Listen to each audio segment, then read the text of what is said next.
Hi everyone. आप सभी का डीएसएस बीटीजीटी वाली मैथ्स की सीरीज में फिर से हार्दिक स्वागत है। आज हम नेचुरल साइंस का जो एग्ज़ाम पेपर है वो करेंगे, लेकिन जैसे लास्ट जो हमने क्वेश्चन पेपर किया था वो था हमारा शिफ्ट 2 का। आज हम करेंगे शिफ्ट 1 का। ठीक, लगातार कमेंट्स आ रहे हैं कि डेली क्लास लीजिए। देखो मैं कोशिश कर सकता हूँ। देखो टाइमिंग्स का देखो मेरे साथ थोड़ी प्रॉब्लम है, बट डेली नहीं तो एक दिन छोड़ के एक दिन मेरी गारंटी है कि मैं आपके लिए क्लास लेके आता रहूँगा। आप अगर ये क्लासेस भी ले लेंगे तो इसी में ही आपको बहुत कुछ सीखने को मिल जाएगा। इसी में आपको इतने कॉन्सेप्ट सीखने को मिल जाएंगे जो कि मुझे लगता है आपके एग्जाम के लिए काफ़ी है। ठीक है, बट आप इन्हीं क्लासेस को कंप्लीट और ध्यान से देखिए, कॉन्सेप्ट सीखने की कोशिश कीजिए। नोट्स बनाने हैं तो डेफिनेटली नोट्स भी बनाइए। ठीक है, चलिए टेक्स्ट बुक से हमने डाउनलोड किया है तो फर्स्ट हमारा क्वेश्चन है, Anusha starts business with 3,000 and after 3 months, Meenal joins with Anusha as her partner. After a year, the profit is divided into the ratio 4:5. What is the Meenal's contribution in the capital? I hope आपको question समझ में आ गया होगा। बाकी जो हमारे दोस्त हिंदी में करते हैं क्वेश्चन पेपर, तो उनको मैं भी बताता रहूँगा साथ के साथ, वो भी समझ जाएंगे। देखो अनुषा के पास कुछ 3,000 रुपये हैं। ठीक है, ये अनुषा है, ये मीनल है। अनुषा के पास कितने रुपए हैं? 3,000 रुपये। उसने पूरे साल के लिए लगा दिए। कितने महीनों के लिए? 12 महीनों के लिए। मीनल ने ज्वाइन करा 3 महीने बाद, तो मतलब मीनल ने कितने महीने के लिए पैसे लगाए? 9 महीने के लिए। कितने पैसे लगाए ये हमें नहीं पता, क्योंकि हमें बताना है मीनल्स कॉन्ट्रीब्यूशन। अब टोटल अगर पूरे साल में देखा जाए तो 36,000 रुपये लगाए अनुषा ने, मीनल ने लगाए 9x। अगर इनका रेशियो निकालूं तो ये रेशियो हो गया। लेकिन एक्चुअली जो ये जैसे प्रॉफिट का रेशियो है, लेकिन एक्चुअल में प्रॉफिट का रेशियो कितना दिया हुआ है? 4:5। अगर मैं कंपेयर कर दूं तो 4 की वैल्यू 36,000 है। ठीक, तो 5 की वैल्यू कितनी होगी? या फिर आप ये कर लो, इजी करने के लिए डिवाइड कर लो इनको। ठीक, 4 निमा 36, 9 से मतलब 9 निमा 36 मतलब 9,000। ठीक, 9 से 9 गया तो x की वैल्यू कितनी आ जाएगी? 5,000। अब हमने क्या बताना था? x ही बताना था, तो सीधा सीधा आ गया 5,000 आंसर। या आप कंपेयर कर लेते, या मैंने जैसे डिवाइड कर लिया, वो भी एक तरह का कंपैरिजन ही है, तो आपका आंसर आ गया 5,000। तो जितना सिंप्लीफाई करके चलेंगे क्वेश्चन को उतना जल्दी होगा और गलती होने के चांसेस भी कम है। Income of Amit in 2019 was 25,700 रुपए, और उसको हर साल 10% का इंक्रीमेंट मिलता था। देखो कितना बढ़िया है, हर साल 10% का इंक्रीमेंट मिल रहा है। What was his income in 2021? 2019 में शुरू किया था, 2021 में कितने साल? 2 साल। कितने इंक्रीमेंट मिलेंगे? 2 इंक्रीमेंट। शुरू कितने से किया था? शुरू किया था उसने 25,700 से। पहला इंक्रीमेंट मिला 10% का, तो मैं ऐसे भी कर सकता हूँ, 10% इंक्रीमेंट निकाल लूँ फिर इसमें जोड़ूं। लेकिन ऐसा क्यों करना है? मैं डायरेक्ट चलूंगा, 110% हो गया, इसका 110% निकालूंगा क्योंकि 10% इंक्रीमेंट है, वो इसमें जोड़ दिया मैंने। फिर से अगले साल जो ये वैल्यू है, ये वैल्यू है, इसके ऊपर फिर से 10% बढ़ गया, तो इसका 110/100 हो गया। मैंने क्या किया, जो ये 10% था 25,700 का, वो अलग से निकाल के 25,700 में जोड़ना पड़ता। उसको सिंप्लीफाई करने के लिए मैंने सीधा ही उसका 110 ले लिया, 110% ले लिया। क्यों? 100% तो ऑलरेडी 25,700 100% है, उसके ऊपर जो 10% होगा वो इसी में जोड़ लिया मैंने, 110 हो गया। फिर अगले साल ये जुड़ के इतनी वैल्यू आएगी, उसमें फिर से मैंने ये 100% हो गया और 10% उसका निकालना है, तो निकाल के जोड़ने से बेहतर है मैंने 110% ले लिया, जो कि ये बनेगा। अब कुछ नहीं करना, आपको कैलकुलेशन करनी है। 0 से 0 गई 4। अब कई बच्चे क्या करेंगे, जो इसको मल्टीप्लाई करेंगे। नहीं, ऐसा नहीं करना, जो कि मैं पिछली वीडियोस में हर वीडियो में आपको क्वेश्चंस ऐसे 4 से 5 क्वेश्चन सिखाता आ रहा हूं जिसमें आपका डायरेक्ट आंसर है। ऑप्शन में आपको देखने की जरूरत है, 7 एकम 7 एकम 7 यूनिट डिजिट से आंसर, बस कैलकुलेशन नहीं करनी। आपके करीब मैंने 60 सेकंड बचा दिए। आप जितनी कैलकुलेशन इतनी देर में करते हैं, आपके 60 सेकंड आराम से लग जाते हैं। क्वेश्चन करना और समझना अलग, और कैलकुलेशन 60 सेकंड नहीं तो 40 to 60 सेकंड आपके लगते हैं। अब मैंने बता दिया सीधा, तो आपका आंसर आ गया। और आप देखना हर शिफ्ट में ऐसे क्वेश्चन आ ही रहे हैं, तो आपको यहाँ से क्या सीखना है कि भाई कैसे शॉर्टेस्ट वे से हम क्वेश्चन कर सकते हैं। और वो कौन सिखाएगा? मैं सिखाऊंगा। और सीखेगा कौन? आप। वो रिस्पॉन्सिबिलिटी किसकी है? आपकी। चलिए नेक्स्ट क्वेश्चन है, ये हमारे पास एक बार ग्राफ दिया हुआ है। इसमें पूछा क्या, what is the ratio of the, अच्छा बार ग्राफ में दिया क्या है, एनुअल ग्रेन प्रोडक्शन है, टन्स में दिया हुआ है, ठीक है। ये फॉर द ईयर 2018 से 23 तक पर्टिकुलर डिस्ट्रिक्ट का। अब इसको पढ़ के बताना हमें, what is the ratio of the total production in 2021 और 23। 21 और 23 में कितना बने? 900, ठीक है। रेशियो बताना है together to the total production of the year 18 और 20, 500 और 400 900 और 30 और 70 100, तो 1000 हो गया। ठीक है, जोड़ने का सबका अपना अलग अलग तरीका है, वो आप देख सकते हो। 9 से ratio 10 sorry. The ratio of the cost price of the article X and Y is ratio 3. A man earns a profit of 36% by selling X and loses 14% by selling Y. What is the gain and loss percentage in the entire transaction? अब देखो 2:3 दिया हुआ है cost price CPA ये, ठीक है। अब मैं ये बोलूं रेशियो है तो मैं इसको 200 मान लूं, इसको 300 मान लूं, कोई दिक्कत? रेशियो में तो मैं इसके पीछे कितनी भी जीरो लगा दूं, कोई दिक्कत नहीं। इससे क्या है, कैलकुलेशन हमारी आसान हो जाएगी। कैसे होगी? अब देखो ये x है, ये y है। अब x को बेचने पे 36% का प्रॉफिट होता है। 36% का अगर मैं प्रॉफिट लूं इसका, तो इसका 36% निकालूं तो कितना होगा? 72। और इसमें लॉस होगा 14% का, इसका 14% निकालूं, 14 42 -42, क्योंकि यहाँ लॉस है। अब हमें बताना है कि ओवरऑल प्रॉफिट हुआ या लॉस हुआ, गेन हुआ या लॉस हुआ, वो हम देख लेंगे। भाई इसमें ये प्रॉफिट है या लॉस है, तो हमें प्रॉफिट हुआ 30 का, 30 30 का प्रॉफिट हुआ। अब 30 का टोटल कितने पे प्रॉफिट हुआ? 200 + 300 500 पे। अब मैंने प्रॉफिट परसेंटेज निकाला, 5 6 30 6%। अब गेन तो आएगा ये, लेकिन हमने परसेंटेज भी निकालना था, वो हमने निकाल लिया, क्योंकि टोटल का पूछा था, टोटल हमने जोड़ दिया इसका कॉस्ट प्राइस। ठीक, ऐसे।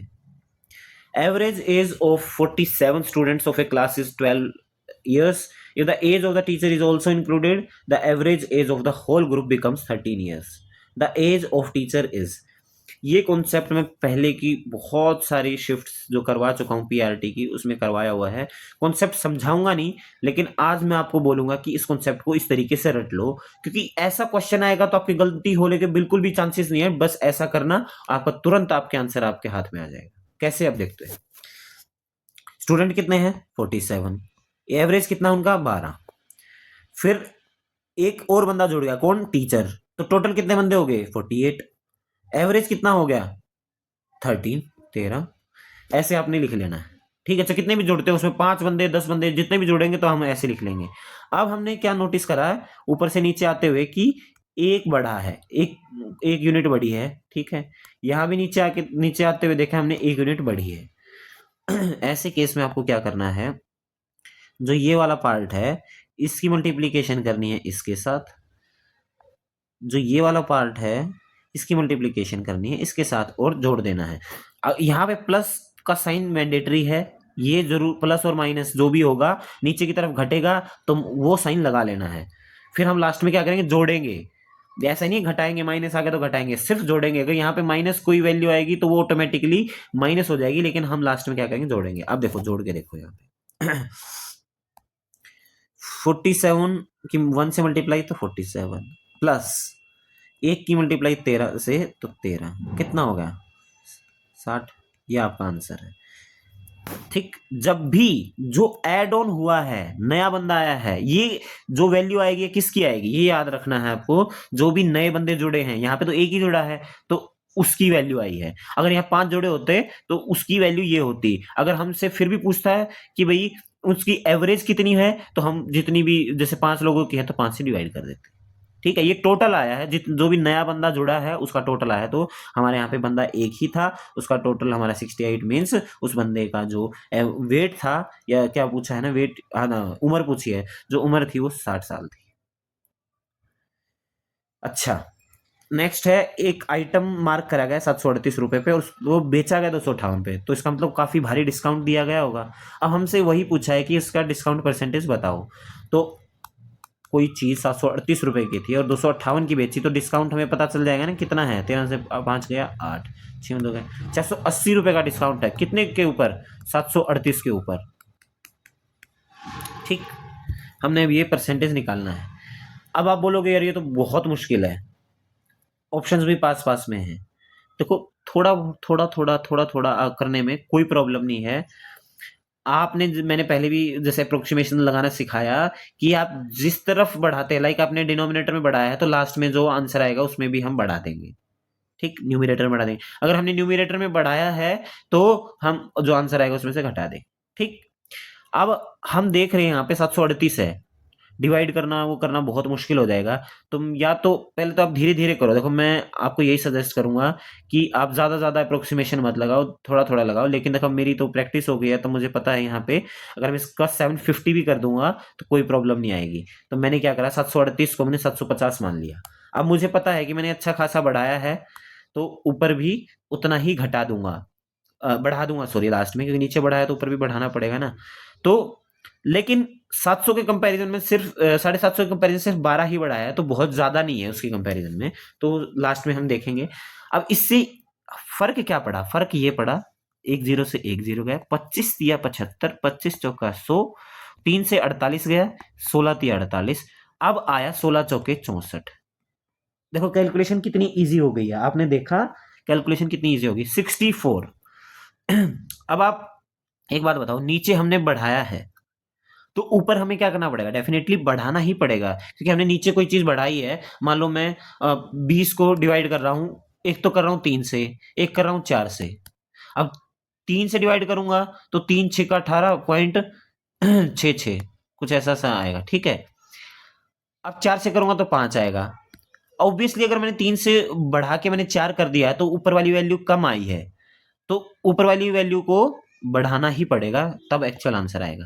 तो 64 आया है, तो 62 पॉसिबल नहीं है, 63 पॉसिबल नहीं है। अब 68 और 65 में अब हमने इतना नहीं बढ़ाया कि भाई बहुत ज्यादा बढ़ा दिया हो, तो थोड़ा सा बढ़ाया, तो उस अप्रोक्सीमेशन से आप 65 आंसर लगा सकते हैं। ये मैंने आपको अप्रोक्सीमेशन सिखाया है, ये था मेरे वाला तरीका।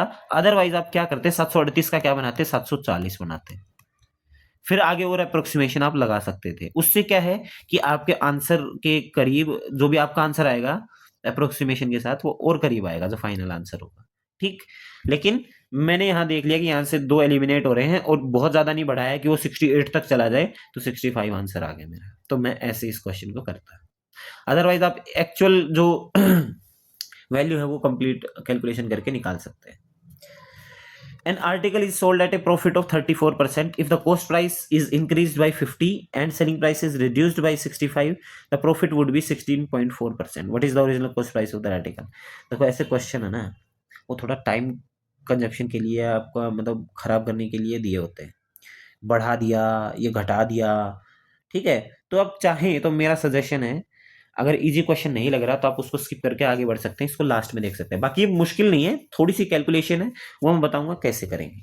माना कि एक आर्टिकल है 100 रुपए का, 100x मान लो, चलो इसको इजी रहेगा। उसको बेच दिया 34% की प्रॉफिट पे, तो आर्टिकल की जो सेलिंग प्राइस है वो कितना हो गया? 134x। लेकिन अब बोल रहा है कि अगर कॉस्ट प्राइस को 50 रुपए घटा दिया, सॉरी बढ़ा दिया जाए, मतलब ये सीपी है, ये एसपी है, इसको 50 रुपए बढ़ा दिया जाए, तो प्रॉफिट 16.4% होने पर पता चलेगा कि जो हमारा सेलिंग प्राइस है वो 65 रुपए कम हो गया। समझ रहे हो कि इस पे अगर 16.4% प्रॉफिट आएगा, जो प्रॉफिट आने के बाद जो वैल्यू होगी, जो सेलिंग प्राइस होगा, वो पता चलेगा कि हमारे पहले वाले सेलिंग प्राइस से 65 कम है, ऐसा क्वेश्चन बोल रहा है। तो हम पहले इसका ये निकाल लेते हैं कि कॉस्ट प्राइस पे ये प्रॉफिट कितना आया। अगर मैं 100x पे ये निकालूंगा, देखो 100x मानने का हमारा कितना फायदा हुआ, इतना हमारा ये x हो गया सेलिंग प्राइस का। लेकिन 50 पे भी ये लगेगा, तो 50 का मैं 16% अगर निकालूं, देखो अब एग्जैक्ट में अगर आंसर है तो आपको एग्जैक्ट ही चलना पड़ेगा, अप्रोक्सीमेशन से नहीं चलना। ठीक, पॉइंटों में नहीं जा रहा ना, तो आप अप्रोक्सीमेशन में ही चलना। तो इसका 50 का 16.4% निकालूंगा तो मैं ये पॉइंट हटा के 1000 हो गया, एक जीरो से एक जीरो गई, और 5 दूनी 10 20 और 2 10, 2 से 2 अट्ठे 16, 2 दूनी 4, 8.2 आ गया। मतलब अगर 10 की मैं पॉइंट लगा दूं तो 8.2, 8.2 प्रॉफिट आया। 50 पहले था तो टोटल कितना हो गया, 58.2। अब ये पता चला कि 134 में से 134x में से अगर 116.4x घटा दें, साथ में ये 58.2 भी घटेगा। क्यों? क्योंकि मैंने अभी बताया ना कि जो ये वाला सेलिंग प्राइस आएगा ये इससे 65 कम है। इट मीन्स इसमें से ये घटाएंगे तो कितना आएगा, 65। अब उधर जाके ये जुड़ जाएगा और इसमें से घटा देंगे तो 6.6 और 3 13 में 6 गया, अच्छा 13, हाँ 13 में 6 गया 7, 12 में से 11 गया 1, 17.6x इधर ये जुड़ जाएगा। 0.2, 8 और 5 13, 6 और 5 11 और 1 12। देखो अब पॉइंट से पॉइंट दोनों साइड गया। ठीक, अब मैं डिवाइड करने चलूंगा, डिवाइड देखूंगा कितने पे जाएगा। वैसे देखो आप एक बात देखो कि 176, अब सिंपल सी बात है, पूरे हैं आगे जो वैल्यूज है, पीछे तो सारी सब की दो दो जीरो हैं, आगे का ही जो वैल्यू वो डिफर कर रही है। ठीक, तो उस केस में हम क्या कर सकते हैं, हम डायरेक्ट देख सकते हैं कि ये इस पे कितने पे जाएगा। अगर मैं यहाँ पे 9 की गुणा कर दूं तो लास्ट में 4 आएगा, 6 की गुणा कर दूं 6 आएगा, 4 की गुणा कर दूं तो 4 आएगा, 7 की गुणा कर दूं तो 2 आएगा। हाँ 7 की गुणा करूंगा तो ये 7 पे कट जाएगा। चाहे तो आप छोटी छोटी कैलकुलेशन करके वहां तक पहुंच सकते हैं, लेकिन मैं आपको, देखो वो तो सारी चीजें आप खुद से भी कर लेंगे, मैं आपको अलग तरीके बताना चाहता हूँ जिससे आपको क्वेश्चन को और छोटा कर पाए, कैलकुलेशन को और छोटा कर पाए। तब आपको पता चल गया कि ये 7 पे जा रहा है तो 7, और आपने माना कितना था कॉस्ट प्राइस 100x, तो जीरो और लगा तो कितना होगा 700। ठीक है, नॉर्मल कैलकुलेशन आप कर सकते थे, 2 से डिवाइड कराया, 4 से किया, फिर छोटा जाते जाते जाते, लेकिन अब मैंने क्या बताया कि आपने देखा कि ये ऑप्शंस हैं, ऑप्शंस में से सिर्फ जो ये शुरू का डिजिट है वो डिफरेंट है, बाकी कॉमन है। तो शुरू का डिजिट जो है आपने जो लगा के देखा कि भाई हाँ 7 पे जा रहा है तो बिल्कुल 7 पे ही जाएगा। नहीं तो आप सोच के देखो 176 की 176 निम्मा या अच्छा कि 10 से मल्टीप्लाई कर दो 1760 आएगा, ऑब्वियसली 1760 आएगा, तो वो इससे ज्यादा है। तो इट मीन्स कि भाई 7 पे अगर जाएगा तो ये 1232 ऑब्वियसली 1760 से कम है, तो 176 सत्ता 1232 हो सकता है। हमने पूरी गुणा नहीं करी, पूरी गुणा करेंगे तो टाइम लगेगा, तो हमने मान लिया ऐसा हो सकता है, तो वो ऐसा ही मिलेगा क्योंकि क्वेश्चन ऐसे ही डिजाइन किया गया है।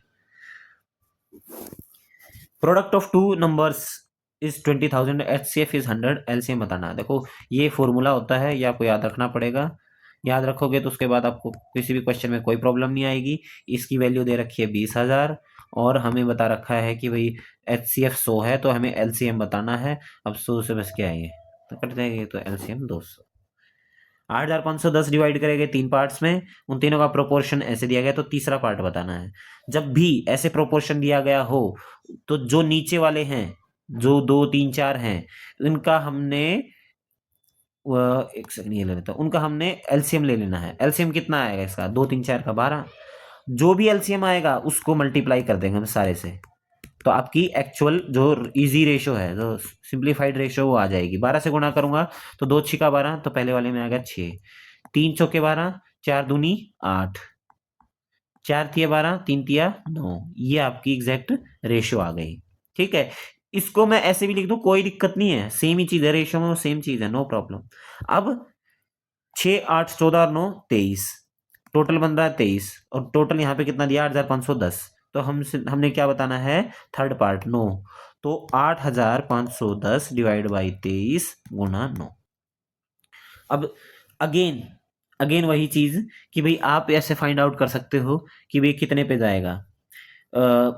वैसे तो देखेंगे 23 दूनी 46, 23 दिया, अरे 23 दिया 69, 69 के बाद ये कितने बचेगा 16, 161 आ गया।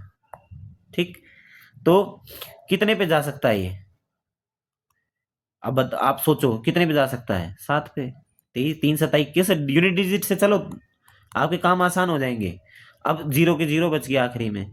तो अब आप देखो कि इसकी मल्टीप्लाई लास्ट में 0 तो आएगा ही। 9 सत्ता 63, 3 2 ऑप्शंस में फिर तो आपको थोड़ा सा मल्टीप्लाई करना ही पड़ेगा। 9 सत्ता 63, 6 9 27 और 6 33। मतलब फट क्या है ना कि आपको लगेगा कि मैं पहले ये चेक करूं फिर ये चेक करूं, मेरा ज़्यादा टाइम लग रहा है। वो टाइम अभी इसलिए लग रहा है क्योंकि आपकी प्रैक्टिस नहीं है। अदरवाइज आपका फटाफट दिमाग बस इसी चीज़ में चलेगा, हाँ ये इतने पे गया, 7 पे शायद 370 हो गया, आखिरी में 0 आएगा, सब में 0 है, 9 सत्ता 63, 3 देख लूँ मैं सेकंड प्लेस पे, 2 में है, फिर तो मेरे को कंप्लीट मल्टीप्लीकेशन करनी पड़ेगी, फिर फटाफट आप कर दोगे।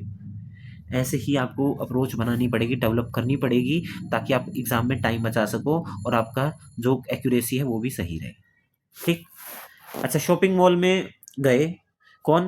पूर्वा ने ट्रेवल करा 63 किलोमीटर पर आवर से, और वापस आते हुए उसने 99 किलोमीटर पर आवर की स्पीड से ही वो घर वापस आ गई, बहुत भाग के।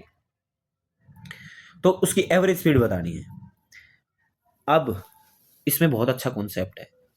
एवरेज स्पीड हमेशा याद रखना, total distance divided by total time. इस क्वेश्चन में लोग पता क्या करते हैं, ऐसे क्वेश्चन में क्या करेंगे, एवरेज स्पीड पूछी है, ये बोले ये 2 स्पीड दे रखी है हमें और हम इनको जोड़ेंगे और डिवाइड बाई 2 कर देंगे तो हमारी एवरेज स्पीड आएगी। इससे मैं दिखाता हूँ कितनी आएगी और फिर एक्चुअल कितनी है। 9 और 3 12, 1 9 और 6 15 और 1 16 डिवाइड बाई 2, इससे आई 81 किलोमीटर पर आवर। बंदा सोचेगा यार क्या गड़बड़ हो गई कि मेरी 81 आ रहा है, लेकिन यहाँ पे फिर सोचेगा कि चल 81 है, 80 के पास में है, चल यही लगा देता हूँ, तो क्या हो जाएगा आपका आंसर गलत। अब टोटल डिस्टेंस आपने माना कि एक तरफ का डिस्टेंस है x, तो एक साइड का x कवर किया कितने की स्पीड से?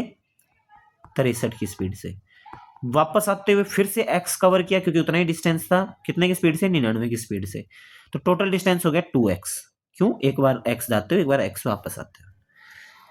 अब ये तो है आपका टोटल डिस्टेंस, ठीक है, इसमें कोई प्रॉब्लम नहीं। आप बोलोगे ये क्यों किया?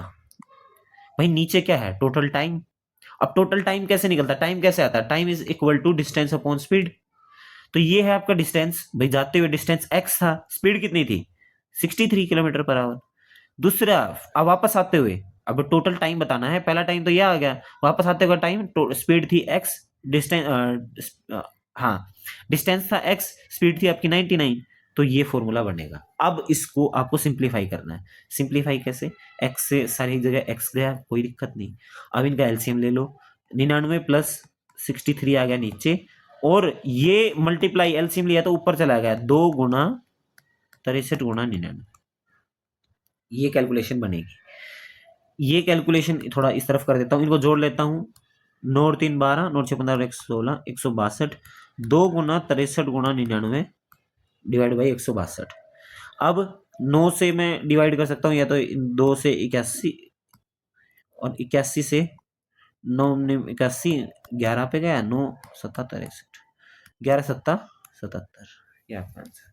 थोड़ा सा लास्ट में ऐसे कैलकुलेशन करनी पड़ेगी, बट कॉन्सेप्ट समझ में आना चाहिए कि आप क्या गलती कर सकते थे, या फिर बाकी बच्चे जो ये ऐसा क्वेश्चन नहीं देखा है जिन्होंने अभी तक, वो क्या गलती करने वाले हैं। आप उनसे इस क्वेश्चन के थ्रू काफी आगे निकल सकते हैं, बट आपको कॉन्सेप्ट समझ में आना चाहिए कि कैसे करना। जब भी एवरेज स्पीड का क्वेश्चन आए तो ये याद रखना है, total distance upon total time. Direct ऐसा नहीं कर देना है, ये गलती बहुत लोग करते हैं, कभी मैंने भी की थी। मुझे लगा कि वाह ये क्या घटिया क्वेश्चन पूछा है, ये तो मैं तुरंत निकाल दूंगा, लेकिन बाद में पता चला वो तो गलत है। ये गलतियां आपको नहीं करनी है। मैं अपने वही एक्सपीरियंस शेयर कर रहा हूँ जो मैं गलती कर चुका हूँ, और आपको नहीं करनी है। इन्हीं वजह से ही अपनी वीडियो लंबी होती है, अदरवाइज मैं क्वेश्चन तुरंत तुरंत करवा के आपको बोल सकता हूँ कि हाँ देखो ये क्वेश्चन सॉल्व हो गया, लेकिन आपको समझाना, वो अप्रोच को बताना, वो बहुत ज्यादा जरूरी है। ठीक है। Average age of 39 students. अच्छा है, ये देखो वैसा क्वेश्चन आ गया सेम रिपीट। अगर आपको वो कॉन्सेप्ट पता चल गया तो आप ये क्वेश्चन मुझे लगता है खुद से कर देंगे, लेकिन आपके करने से पहले देखो मैं कर दूंगा। Average age of 39 students is 11 years, teacher is also included, तो मतलब एक बंदा और इंक्लूड होगा तो 40 हो गए, उनकी एवरेज एज होगी 12। बिल्कुल सेम क्वेश्चन है, +1 यहाँ हो गया, +1 यहाँ हो गया। मान लो इसको तो रट ही लो, 39 की 1 से गुना करी 39, प्लस 1 की गुना करी 12 से तो +12, तो कितना? 39 12 51। जो इंक्लूड हुआ था लास्ट में उसकी जो टोटल एज है वो है 51। बस कितना सेकंड में क्वेश्चन हो गया, कितने सेकंड में, आप सोच भी नहीं सकते। 3% of A number is what percentage of 2% of the same number. जब नंबर कॉमन है तो मैं तो देखो डायरेक्ट ऐसा करता कि 3/2 का कितना परसेंट है, मैं बोल देता भाई सीधा सीधा 150% है भाई, आंसर 150%। लेकिन फिर भी आपका दिमाग नहीं चल रहा तो आप ऐसा कर सकते हैं कि is what percentage of, of मतलब इसके कंपैरिजन में पूछा गया है।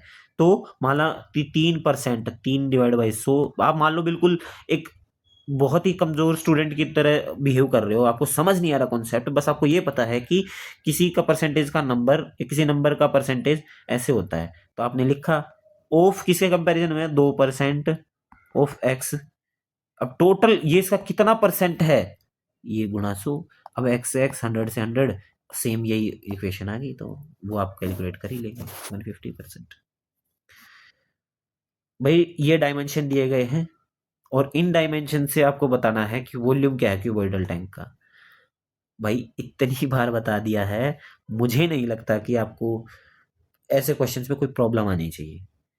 जब भी आपको दिखे कि ऐसे मल्टीप्लाई करनी है तो पहले यूनिट डिजिट पे भागो, 8×5 = 40, एक जीरो आ गई तो उस जीरो को कोई माई का लाल किसी भी चीज से मल्टीप्लाई कर दो, जीरो को नहीं हटा सकता।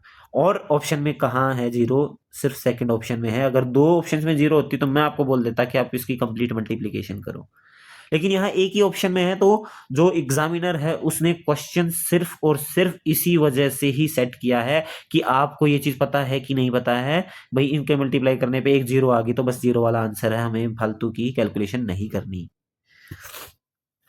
पाइप एंड सिस्टम ये लास्ट क्लास में बताया था, क्या है कि भाई ए भरता है 14 घंटे में, बी भरता है 36 घंटे में, दोनों मिलके अब इसका वो लेना है एलसीएम। एलसीएम मैंने बता रखा है, बड़ी नंबर ले लो, इसमें इसका 2 इसमें ऑलरेडी इंक्लूड है तो 7 से गुणा करेंगे, और 14 क्या इसमें क्या किस नंबर से मल्टीप्लाई करें, तो डिवाइड बाई 14 कर दोगे तो 18, और इसको 36 कर देंगे 7। जो इनकी एफिशिएंसी है वो 18 और 7 आ गई।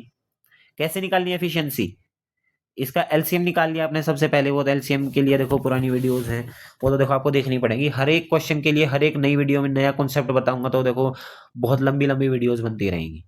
आपकी भी कुछ रिस्पॉन्सिबिलिटी बनती है कि आप पिछली वीडियोस को भी फॉलो कीजिए, हर एक वीडियो में आपको कुछ ना कुछ अच्छा सीखने को मिलेगा, ठीक है, जिसको आप नोट्स बना के भी संजो के रख सकते हैं, जब भी आपको जरूरत पड़े तो उसको देख लो। बार बार वीडियोस देखने की भी जरूरत नहीं पड़ेगी, लेकिन नहीं समझ में आता तो डेफिनेटली आप बार बार वीडियो देखिए। तो देखो ऐसे एलसीएम आ गया। अब मान लो आपको निकालना है एफिशिएंसी, तो इतने घंटे में काम कर सकता हो, उस एफिशिएंसी क्या आएगा, डिवाइड बाई 14 कर दिया तो 7 दूनी 14, 2 का 18 पे गया। ऐसे ही ये 36 डिवाइड 36 करा तो 7 आ गया, ये आ गया एफिशिएंसी। दोनों की टोटल मिला के एफिशिएंसी होगी 25। अब हमें बताना है हाफ ऑफ द सिस्टम, मतलब आधा काम करना है। टोटल काम ये है, इसका आधा काम क्या होगा, 18×7, 18×7 126, ठीक है, और 25 उनकी एफिशिएंसी थी दोनों की, तो 25×125, 1/25, ये आएगा, इतने घंटे में कर देगा। Diameter of a sphere is 14 centimeter more than the diameter of a smaller sphere. The surface area of a larger sphere is इतना more than the surface area of the smaller sphere. What is the diameter of the larger sphere? देखो मैंने बताया था ना, एक question इससे पहले बताया था, वो प्रॉफिट लॉस का था शायद, और ये वो है, ये आपके काम टाइम वेस्ट करने वाले क्वेश्चन हैं। बड़ा है छोटा है, डायरेक्ट नहीं दिया हुआ है तो इसका मतलब आपको थोड़ा सा टाइम लगने वाला है। अगर आपके पास टाइम की कमी है तो तुरंत ऐसा क्वेश्चन देखते ही स्किप कर दो और अगले क्वेश्चन में बढ़ जाओ। अगर आपके पास टाइम है तो क्वेश्चन कैसे करेंगे, आप देखो मैं बताता हूँ। Diameter of the bigger sphere is 14 centimetre more than the diameter of the, मतलब भाई एक बड़ी आर है, मतलब बड़ा रेडियस है, एक छोटा रेडियस है। अब छोटे रेडियस मतलब इन्होंने तो डायमीटर की बात करी, अब डायमीटर किसी फॉर्मूले में काम आता नहीं है, तो हम रेडियस की बात करेंगे। हमने रेडियस मान लिया इसका एक्स, बड़े का कितना हो गया, x+7। क्यों, क्योंकि डायमीटर में वो 14 था, तो रेडियस में obviously diameter is equal to 2r। इतना तो बेसिक नॉलेज आपको है और होना भी चाहिए। तो आपको पता चल गया कि भाई छोटी आर एक्स है तो बड़ी आर x+7 होगी, हमारा इतना सा काम खत्म हो गया। अब आते हैं सरफेस एरिया पे। आपको स्फीयर का सरफेस एरिया याद होना चाहिए, फॉर्मूला याद होना चाहिए, 4πr²। तो 4π बड़ी आर का स्क्वायर लूंगा तो वो हो गया x+7 का होल स्क्वायर, माइनस 4π छोटी आर का स्क्वायर लूंगा तो x² इज इक्वल टू कितना ज्यादा है, 6776, इतना ज्यादा है।